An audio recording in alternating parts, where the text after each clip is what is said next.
வணக்கம். செல்வகுமாரின் அதிகாலை வானிலை ஆய்வறிக்கை. அதிகாரப்பூர்வ வானிலை அறிக்கைக்கு இந்திய வானிலை ஆராய்ச்சித்துறை அறிக்கையை பார்க்கவும்.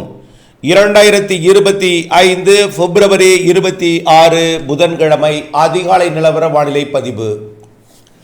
நேற்று ராமநாதபுரம் மாவட்டத்திலும் நேற்றைக்கு அதிகாலை டெல்டாவின் வேதாரண்யம் பகுதிகளில் நனைத்தாலும் அதற்கு பிறகு ஆங்காங்கே நனைக்கும் மழைப்பிடிப்பு டெல்டாவில் காணப்பட்டாலும் நல்ல மழைப்பிடிப்பு ராமநாதபுரம் மாவட்டத்தில் சிவகங்கை மாவட்ட எல்லையோர பகுதி உட்பட சிவகங்கை மாவட்டத்தில் சற்று பரவலாகவும் மதுரை மாவட்டத்தின் வடக்கு பகுதியிலையும் நல்ல மழைப்பொழிவை கொடுத்தது. மதுரை மாநகரில் போக்குவரத்து நெரிசல் ஏற்படும் அளவிற்கு கூட மழைப்பொழிவு கொடுத்திருக்கிறது. இப்படிப்பட்ட நிலையில் இன்றையிலிருந்து வரக்கூடிய 3ஆம் தேதி வரை மழை வாய்ப்பு எப்படி, எங்கே, உங்களுக்கு எப்பொழுது, தீவிரம் எப்பொழுது, பரவல் எப்பொழுது, இவையெல்லாம் இதில் பார்ப்போம். தற்பொழுது காற்று சுழற்சி இன்னும் முழுமையாக இலங்கையை நெருங்கி முழுமையான சாதகம் கொடுக்கவில்லை. நாம் உறுதியாக மழை எதிர்பார்த்து கொண்டிருக்கூடிய நாள் 28 மற்றும் மார்ச் 1-2 தேதிகள். 28 மார்ச் 1-2 தேதிகளில் தான் நல்ல மழை. அதாவது வெள்ளி, சனி, ஞாயிறு. இதுதான் கர்நாடக எல்லையோர, ஆந்திர எல்லையோரமும் கேரளாவிற்கும் தமிழ்நாட்டின் அனைத்து மாவட்டங்களுக்கும் புதுச்சேரி காரைக்காலுக்கும் கொடுக்கும். இந்த நிலையில் இன்றைய மழை வாய்ப்பை பொறுத்த வரைக்கும் கடலிலே மேகங்கள் உருவாகி திரண்டு கொண்டிருக்கின்றன. இலங்கையின் வடக்கு கிழக்கு மாகாணங்களுக்கு நல்ல மழைப்பொழிவை கொடுக்க போகிறது. கிழக்கு மாகாணங்களில் நேற்றே மழைப்பொழிவை தொடங்கி பொழிந்து கொண்டிருக்கிறது.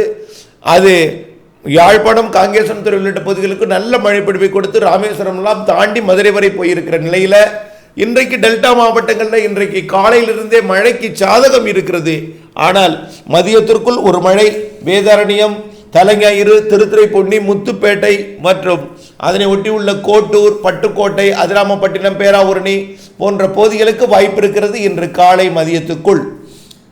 அதனைத் தொடர்ந்து ராமநாதபுரம் மாவட்ட கடலோர பகுதி உள்ளேயும் மதுரை வரைக்கும் நேற்றே போயிடுச்சு. இன்னைக்கு ஒட்டுமொத்த தென் மாவட்டங்களுக்குமே வாய்ப்புண்டு. தூத்துக்குடி, திருநெல்வேலி, கன்னியாகுமரி, தென்காசி, விருதுநகர், ராமநாதபுரம், மதுரை, சிவகங்கை மாவட்டங்கள் வரைக்கும் இன்றைக்கு மதியத்தில் நல்ல மழைப்பிடிப்பு ஆங்காங்கே எதிர்பார்க்கப்படுகிறது. 26ஆம் தேதி புதன்கிழமை. 27ஆம் தேதி நாளை டெல்டாவின் உள்பகுதிக்கும் வந்து உள் மாவட்டங்களுக்கும் மழைப்பொழிவை நாளை கொடுக்கும். ஆனால் நாளையும் தீவிரம் குறைவாகத்தான் இருக்கும். 27ஆம் தேதி மதியம் வரைக்கும் கொஞ்சம் தீவிரம் குறைந்துதான் இருக்கும். ஆனால் மழைப்பொழிவு 27ஆம் தேதி உள் மாவட்டங்களுக்கும் தென் மாவட்டங்கள் வரைக்கும், தென் மாவட்டங்களில் இன்றைக்கே எட்டிடும். பெரும்பாலான தென் மாவட்டங்களுக்கு, டெல்டா மாவட்டங்களுக்கு முழுமையாக உள்ளே நாளை எட்டிடும். இன்றைக்கே வாய்ப்பு இருக்கு, நாளை எட்டிடும். நாளை டெல்டாவை தாண்டி திருச்சி வரைக்கும் மழை, தூறல், சாரல் எல்லாம் நாளை கிடைக்க தொடங்கும். 27ஆம் தேதி. 28 வெள்ளிக்கிழமை ஒட்டுமொத்த தமிழ்நாட்டின் அனைத்து மாவட்டங்களுக்கும், அதாவது அதிகாலை கடலோரம் தொடங்கும் மழை. அதிகாலையில் டெல்டா மாவட்ட கடலோரம் மட்டுமில்லை, தென் கடலோரம், டெல்டா கடலோரம், வடகடலோரத்திற்கும் வாய்ப்புண்டு. 28ஆம் தேதி திருவள்ளூர், சென்னை, செங்கல்பட்டு இங்கிருந்து தூறல் நனைக்கும் மழை பொழிவும். விழுப்புரம், புதுச்சேரி இங்கே மிதமான மழை பொழிவும். 28ஆம் தேதி கடலூர் மற்றும் மயிலாடுதுறைக்கு சற்று கனமழை பொழிவு ஆங்காங்கையும். காரைக்கால், நாகப்பட்டினம், திருவாரூர் மற்றும் புதுக்கோட்டை, சிவகங்கை, ராமநாதபுரம், தூத்துக்குடி, திருநெல்வேலி, கன்னியாகுமரி இங்கே கனமழை பொழிவும் வாய்ப்பு இருக்கிறது 28ஆம் தேதி. இதில் மிக கனமழை பொழிவு ராமநாதபுரம், சிவகங்கை, தூத்துக்குடி, திருநெல்வேலி, கன்னியாகுமரி, விருதுநகர், தென்காசி மற்றும் மதுரை மாவட்டங்களுக்கு இருக்கிறது. கனமழை பொழிவை பொறுத்த வரைக்கும் புதுக்கோட்டை மற்றும் தஞ்சாவூர், திருவாரூர், நாகப்பட்டினம், காரைக்கால், மயிலாடுதுறை மாவட்டங்களுக்கும், சற்று கனமழை அரியலூர், பெரம்பலூருக்கும் வாய்ப்பு இருக்கிறது. திருச்சி, அரியலூர், பெரம்பலூருக்கு சற்று கனமழையும், அனைத்து உள் மாவட்டங்களுக்கும் மிதமான மழை. திண்டுக்கலுக்கு கூட சற்று கனமழை இருக்கு. திருப்பூர், கோயம்புத்தூர் மாவட்டத்தில் கூட ஒதுக்கி ஒரு சில இடங்களில் சற்று கனமழை இருக்கிறது. ஆனால் குறைந்தபட்சம் தூறல் நனைக்கும் ஆங்காங்கே லேசான மிதமான மழைப்பொழிவும் ஆங்காங்கே இருக்கும். சற்று கனமழை இரு இடங்களிலே இருக்கும். தேனிக்கும் அதே போல. மேலும் நீலகிரி, கோயம்புத்தூர் மற்றும் கரூர், நாமக்கல், சேலம் மற்றும் திருச்சி மாவட்ட வடக்கு பகுதி, விழுப்புரம், கள்ளக்குறிச்சி மாவட்டங்களுக்கும் மிதமான மழைப்பொழிவு ஒரு சில இடங்களில் கொடுக்கும். பரவலாக தூறல் நனைக்கும் ஆங்காங்கே லேசான மிதமான மழைப்பொழிவுகள் இருக்கும். அடுத்தபடியாக கிருஷ்ணகிரி, தருமபுரி, திருப்பத்தூர், வேலூர், ராணிப்பேட்டை மற்றும் திருவண்ணாமலை, காஞ்சிபுரம் ஆகிய மாவட்டங்களுக்கு தூறல் நனைக்கும் மழையும் ஓரிரு இடங்களில் லேசான மிதமான மழை பொழிவும் கொடுக்கும். இதுதான். இதையும் தாண்டி ஆந்திர பிரதேசத்தோட திருப்பதிக்கும், அதையும் தாண்டி பெங்களூரு, மைசூருக்கும், அதையும் தாண்டி கேரளாவிற்கும் கொடுக்கும். ஆனால் கேரளாவிற்கு கூடுதல் மழை இருக்கு.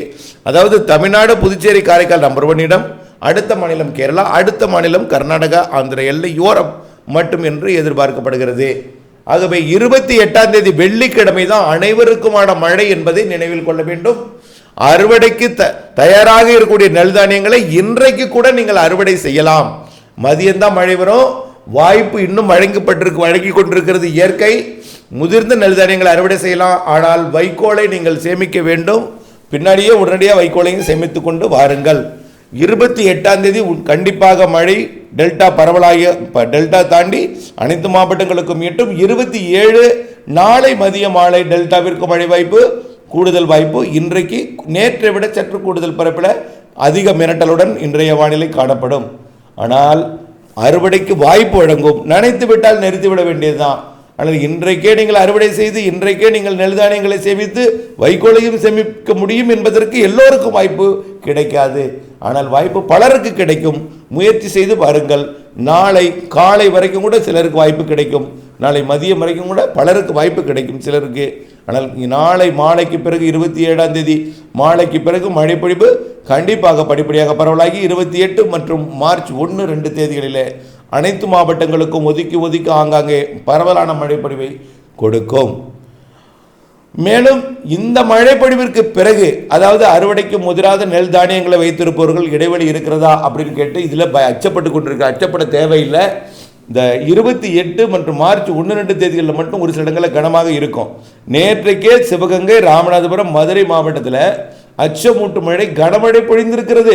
அவர்களுக்கு தான் தெரியும் அந்த மழையோட தீவிரம் எப்படி இருந்தது. ராமநாதபுரத்திலையும் பரவலாக இல்லை. ஒரு சில வடக்கு பகுதி, சிவகங்கை மாவட்ட பகுதி மற்றும் மதுரை மாவட்டத்தில் மேலூர், அதனை ஒட்டியுள்ள பகுதி, சிங்கமுனரி போன்ற பகுதிகளில் நல்ல மழைப்பொழிவு பொழிந்திருக்கிறது. இந்த நிலையில் அவர்களுக்கு இன்றைக்கும் மழை இருக்கு. 3ஆம் தேதி வரைக்கும் தென் மாவட்டங்களுக்கு இருக்கு. 2ஆம் தேதி வரைக்கும் பரவலாக இருக்கு. 28 மற்றும் மார்ச் 1, 2 தான் அனைத்து மாவட்டங்களுக்கும் பரவலான மழை. இது முடிந்த பிறகு 3ஆம் தேதியிலிருந்து 11ஆம் தேதி வரை இடைவெளிங்க.